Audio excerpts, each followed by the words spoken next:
Nous avons cette exposition sur les 10 ans de collection, donc qui résume le travail fait par le FRAC et aussi le musée d'art moderne, collection à la fois moderne et contemporaine.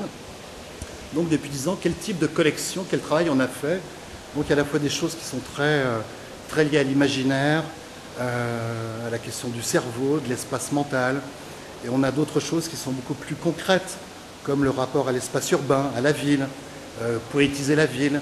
On a aussi des salles plus consacrées à l'art engagé, à la politique, à l'histoire récente. Tout ce début du XXIe siècle qui a été assez, et qui reste assez chahuté. Comment les artistes ont pris ça, comment ils ont travaillé ça. Donc on a une sorte de paysage très contrasté, une collection assez laboratoire, qui à la fois le reflet de son temps, mais aussi qui a une réactivité par rapport à son époque, et qui à certains moments propose des sortes de mise à distance, aussi des pistes de réflexion. Une des questions, c'est pourquoi faire de l'art aujourd'hui et surtout pourquoi le montrer.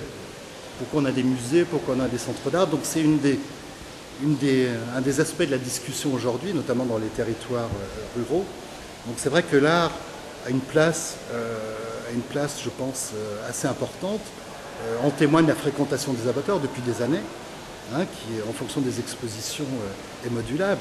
Mais c'est vrai qu'on a un spectacle aux abattoirs qui est assez différent, parfois qui correspond à ce qui se passe dans le monde, mais qui toujours propose un décalage, des pistes de réflexion, une autre manière de voir les choses et de les percevoir.